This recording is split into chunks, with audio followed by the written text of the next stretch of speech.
ሰላም ጤና ይስጥልኝ ክቡራትና ክቡራን የዩቲዩብ ቻናሌ ተከታታዮች እንኳን ወደ ግሎባል አይ ኒውስ የተሰኘው የዩቲዩብ ቻናሌ እንኳን በደህና መጣችሁ እላለሁ።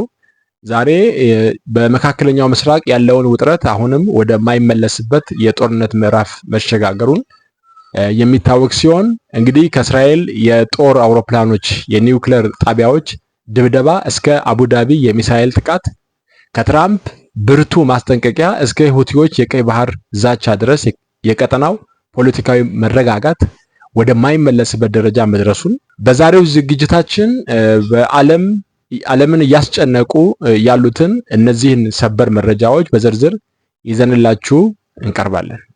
እስከ ፕሮግራሙ ፍጻሜ ድረስ አብራችሁን ቆዩ።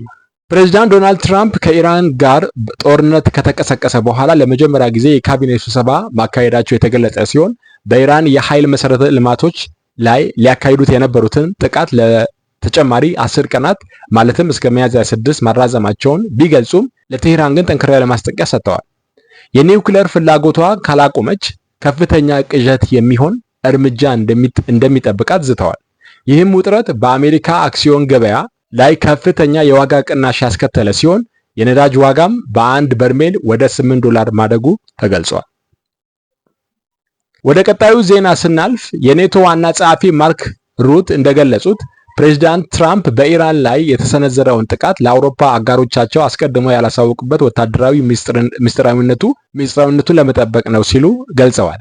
ይህም በአውሮፓውያን ምላሽ ላይ መዘግየት የፈጠረ ቢሆንም በአሁኑ ወቅት ከ30 በላይ ሀገራት የባህር መስመሮችን በጋራ ለመጠበቅ ተስማምተዋል።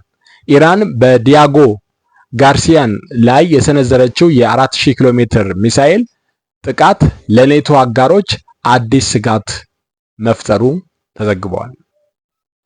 ወደ ቀጣዩ ዜና ስናልፍ የኢራን ግጭት መባባስ በመካከለኛው ምስራቅ ያሉ የቆዩ ጥምረቶችን እየነቀነቀ መሆኑ ተገልጿል። የተባበሩት አረብ ኤሚሬትስ ዩኤኢ የባህር ኃይሏን ወደ ሆርሙዝ ወረታ ለማሰማራት መወሰኗን ተከትሎ የኢራን ሚሳኤሎችና ድሮኖች በአቡዳቢ ከተማ ላይ ጥቃት ሰንዝረዋል። በጥቃቱም የኢንዱስትሪ ቀጠናዎች በእሳት የተለበለቡ ሲሆን የሰው ሕይወትም መጥፋቱ ተዘግቧል።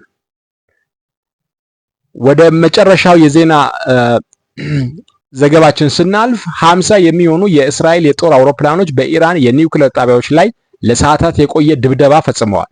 የኢራን አብዮታዊ ዘብ አይአርጂሲ ለዚህ ከባድ ዋጋ እንደሚያስከፍል አስታውቋል።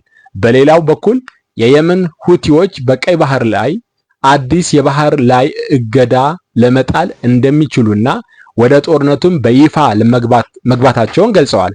የአሜሪካ ኮንግረስ አባላት ግን ሁቲዎች ወደ ጦርነቱ ከገቡ በቦምብ ደብድበን ወደ ድንጋይ ዘመን እንመልሳቸዋለን ሲሉ ዝተዋል።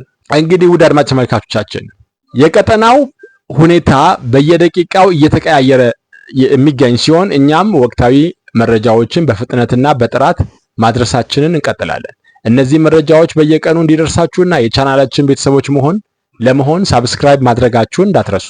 እንዲሁም የዛሬው መረጃችን ለሌሎች እንዲደርስ ላይክ እና ሼር በማድረግ እንድታጋሩ በትህትና እንጠይቃለን። ስላዳመጣችሁን እናመሰግናለን። ቸር ሰንብቱ።